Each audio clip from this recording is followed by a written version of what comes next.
Welcome to Cinephile, where we bring you the best in independent, documentary, and foreign films, and we talk to the people who made them.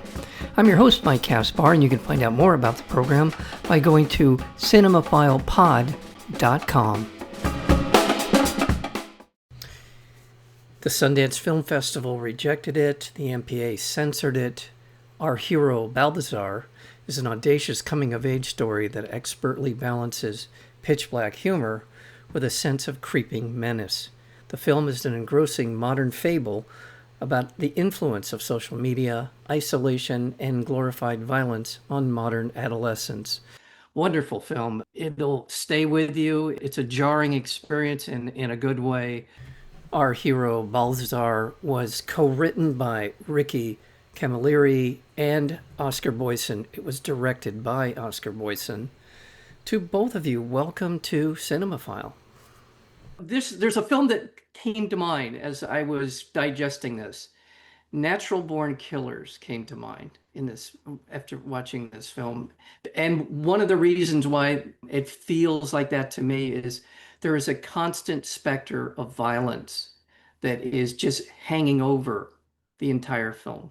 Well, a little bit of a kind of an Easter egg, but Eleanor's line where she says, "We're just chasing the violence we create."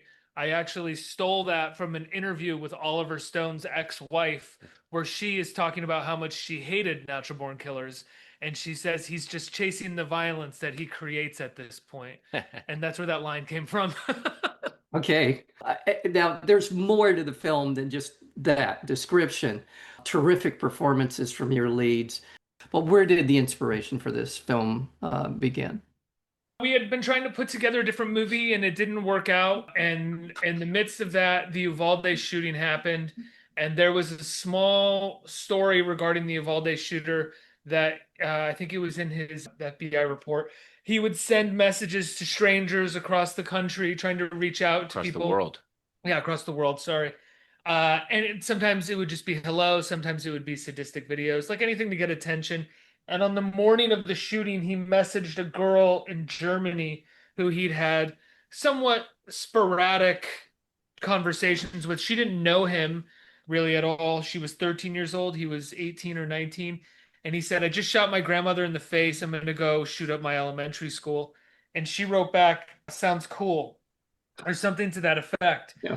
But she didn't know it was real. She didn't really know this guy. But nonetheless, that didn't stop the internet, as well as some mainstream news pontificators, to say that, like, shouldn't kids be doing more? Shouldn't kids be more concerned about what's going on with each other? Shouldn't this girl in Germany have acted?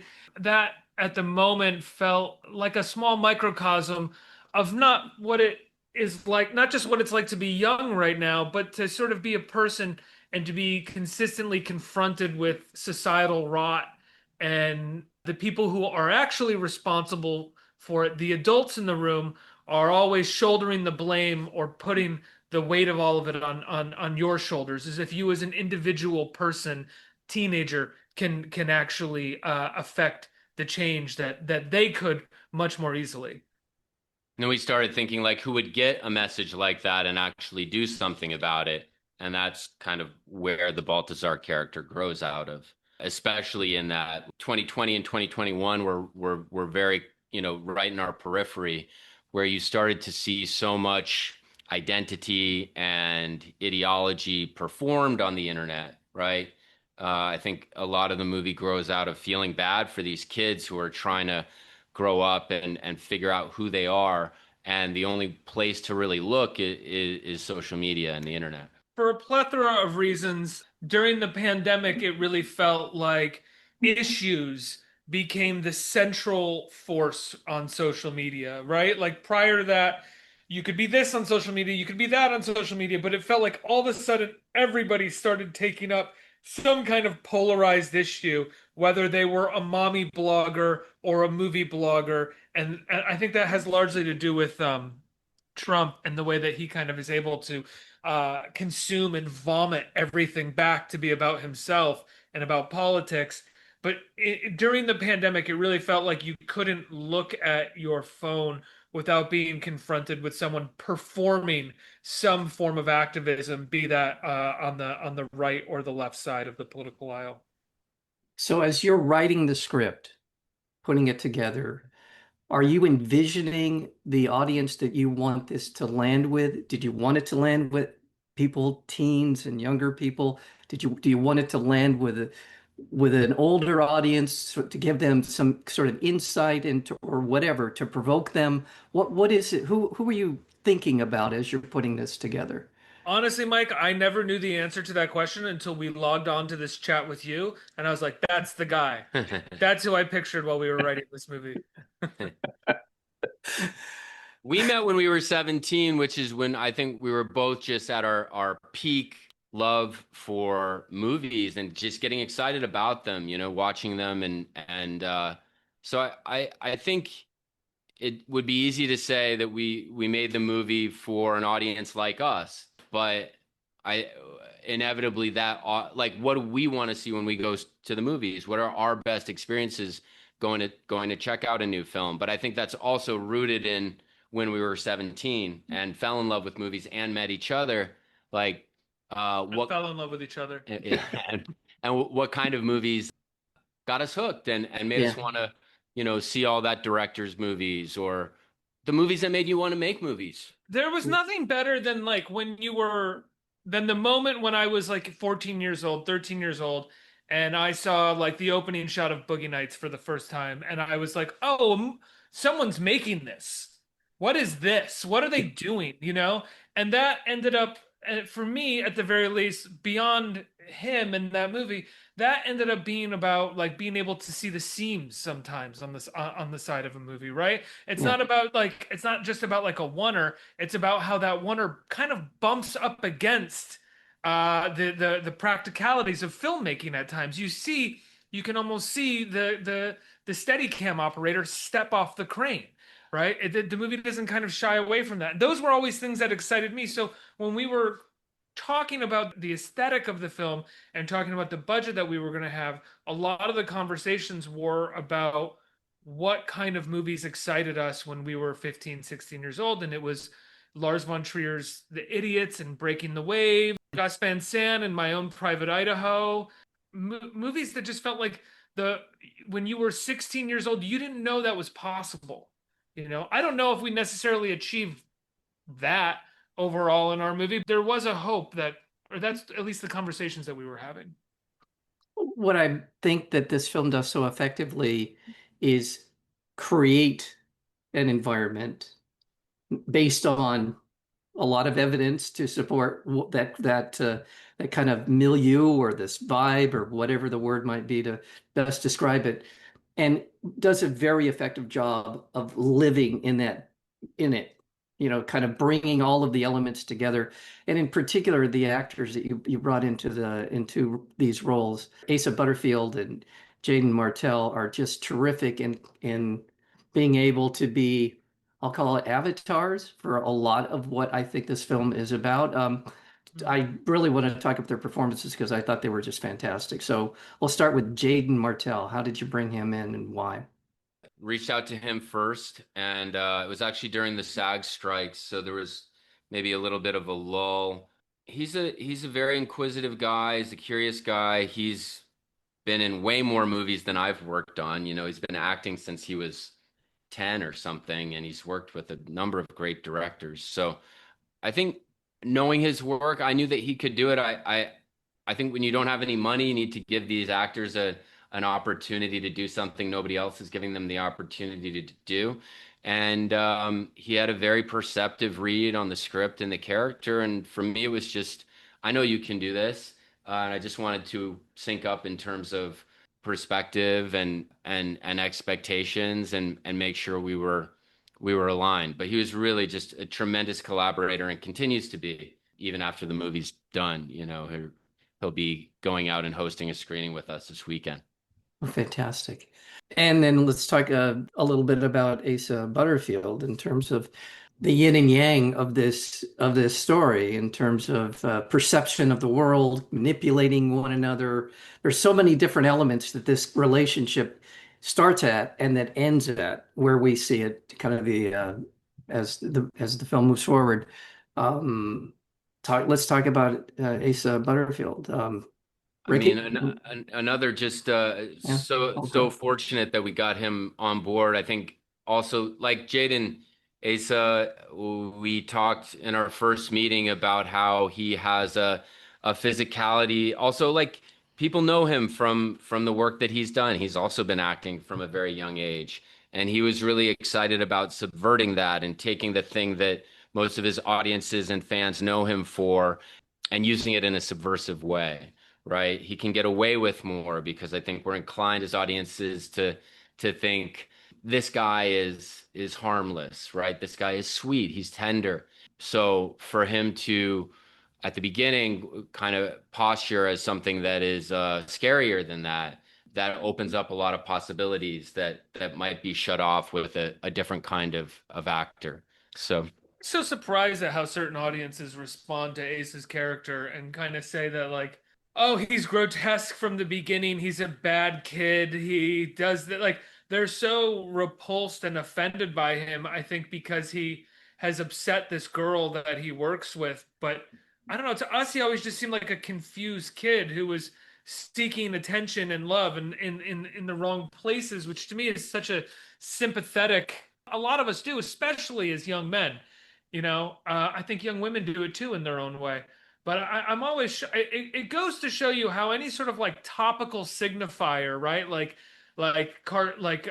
Harassing a girl at work or even just offending a girl at work or talking about cartoon characters or pornography immediately makes people feel like they have to perform their offense, how offended they are at that. And it's like, it's not that offensive. It's not that bad. He's a mixed up kid. Like we're since when are characters in movies not even allowed to be mixed up? Yeah. I've always just been so shocked at this place that we're in where people act as if he's like a Bond villain or something at times. I mean, look at him from his perspective. His father is a complete a-hole. He's living in a trailer park, about to have to abandon that. And through it all, he wants to bond with whoever it might be. He wants to bond with Balthazar. He wants to be accepted. He wants to be liked. He wants to find someone who shares his sensibility. Just want to quickly remind our audience that we're speaking with the co-writers, and that would be Oscar Boyson as well as Ricky Camilleri. And Oscar Boyson is the director of our hero, Balthazar. And it is playing around the country right now, so be looking for it. It is, as I said in the introduction, it'll just knock you right out of your seat. There's just so much going on, terrific acting. You're not quite sure where the story's going, so check this out, our hero, Balthazar. There's a whole other level of interest around the film, the controversy it has created, so the legend of the run on the film festival circuit, and other things that have come up along the way, talking about the ratings for it. What has that taught you, Oscar? What have you learned in this journey with this film about the industry? You're a longtime producer. You've produced some amazing films along the way. But what has it taught you in terms of your own journey as a filmmaker? the biggest learning experience for me on this movie has just been the distribution and getting so involved in the distribution. Every other movie that I've produced, so like you finish the movie, you sell it to the distributor, and then they take over. And that's not exactly what happened on this movie. And because of that, I've had a real opportunity to check in with movie theaters and exhibition and distribution and really try to understand where the system is broken and where the successes are still happening. But the great part about that is it's really easy when you're not too involved in the distribution to feel like the gatekeepers or the people who are going to help get your project made are the ones, the production companies and the financiers, the people and the studios, the people like that. When like really it's the fans and those the people who are showing up to check out your movie and saying, "Hey, I'll see whatever you do next. I can't wait to see what you're going to do next." That is a part of the process. The audience is what, I mean, for me, that is part of the movie. I think when you go straight to streaming, that makes it less of a movie. Whereas this 19-week window where we've been showing the movie in theaters and checking in with these audiences, that's absolutely part of what Our Hero Balthazar will continue to mean to everybody that watches it after this. Working with the Safdie brothers on their films, those had to be challenging getting them in a lot of theaters, right? Their films are what I think is fair to say are not mainstream kind of filmmaking. Did that help prepare you for what this film has been about? In terms Yeah, of getting sure. in? I mean, the three movies that I did with Josh and Benny, the first one was a totally independent movie that was acquired. Then we got a little bit more money for Good Time, but that was also fully independent, then acquired by A24, right? So Yeah. whenever you do that, that's a risk, that's a gamble. You are making the movie without a guaranteed distribution going in. That is real independent filmmaking. So to be a part of projects like that and know that an outcome where you're distributing in many theaters across the country or the world is possible, that's very empowering to know that that can be. By the time we get to Uncut Gems, A24 is part of that movie from the beginning. So Right, right. we always knew it was going to have a distribution, and Netflix was a big part of that movie around the world. So we knew that it was going to have, thanks to Adam Sandler in a way, we knew that it would have a distribution because of that. But those early movies where you learn that you can make a film like we did Our Hero Balthazar, independent without the guarantee of distribution, and then make something good and hold on to more ownership and control of your product, of your movie, right up until it's done. That's extremely empowering and has shaped everything that I do, really. Yeah.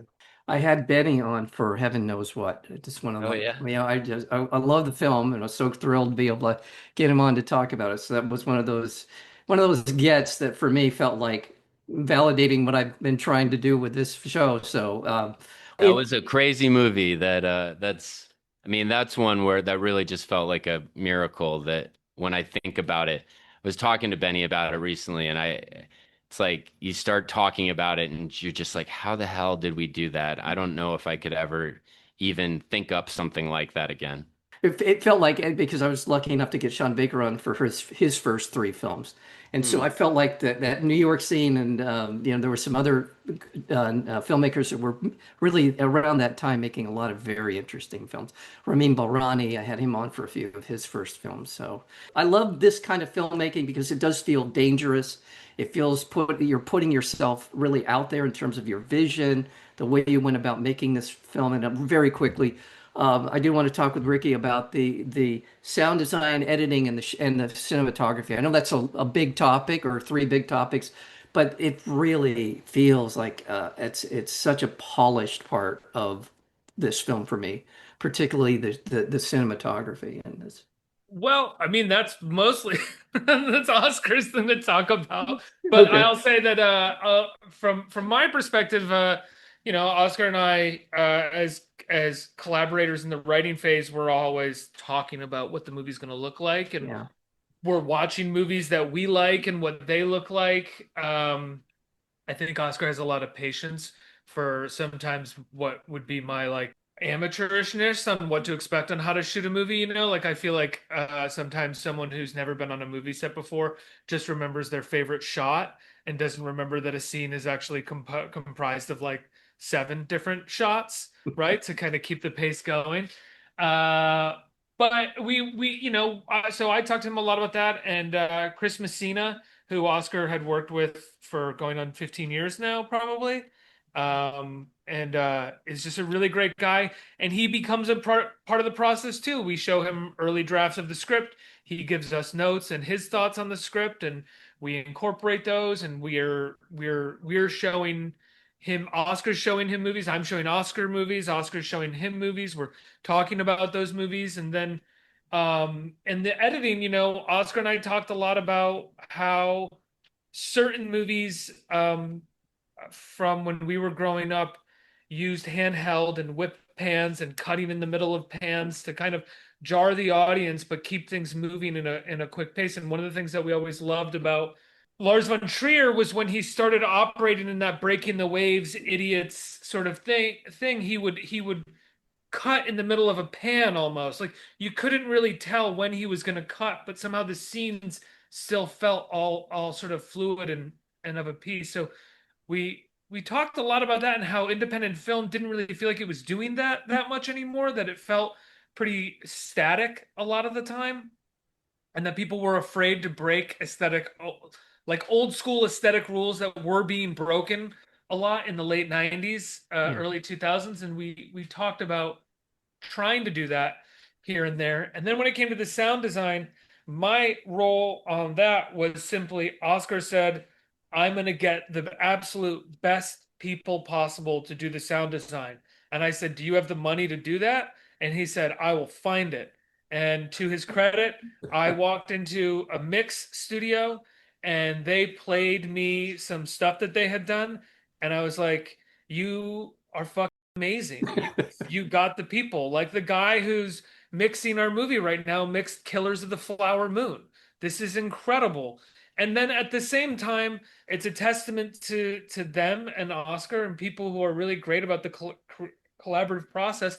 It's my first movie, and I'm in with the one of the mix editors remixing the music and being like, let's try this and let's do this and let's go here. And if it works, no one's going to have an ego and say, why, like what do you think you're doing? Like, that's not your job. They're going to say, hey, that's really good. Let's show it to this person and see if they like it too.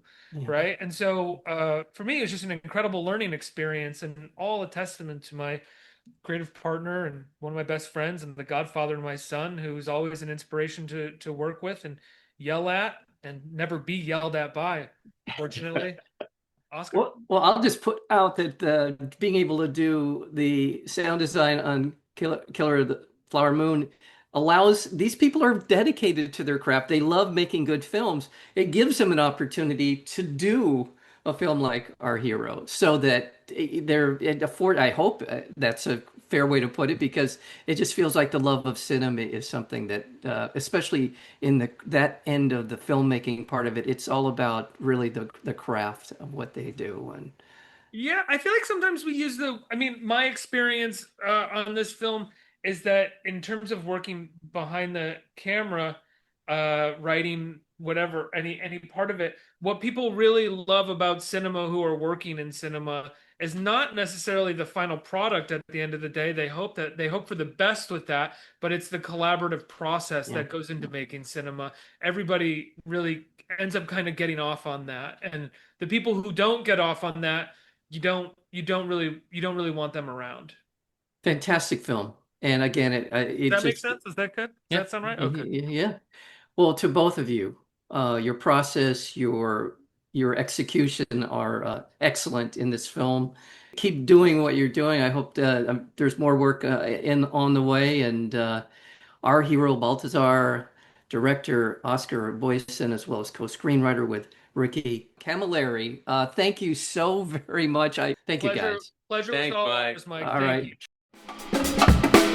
You have been listening to Cinephile with Mike Kaspar, the place where you will hear from the best in independent documentary and foreign filmmakers. Please check out our previous interviews as well as upcoming interviews and special programming by going to cinephilepod.com. We are also available on Apple Podcasts, Spotify, and YouTube, searchable under Cinephile with Mike Kaspar. Until next time, thank you for listening.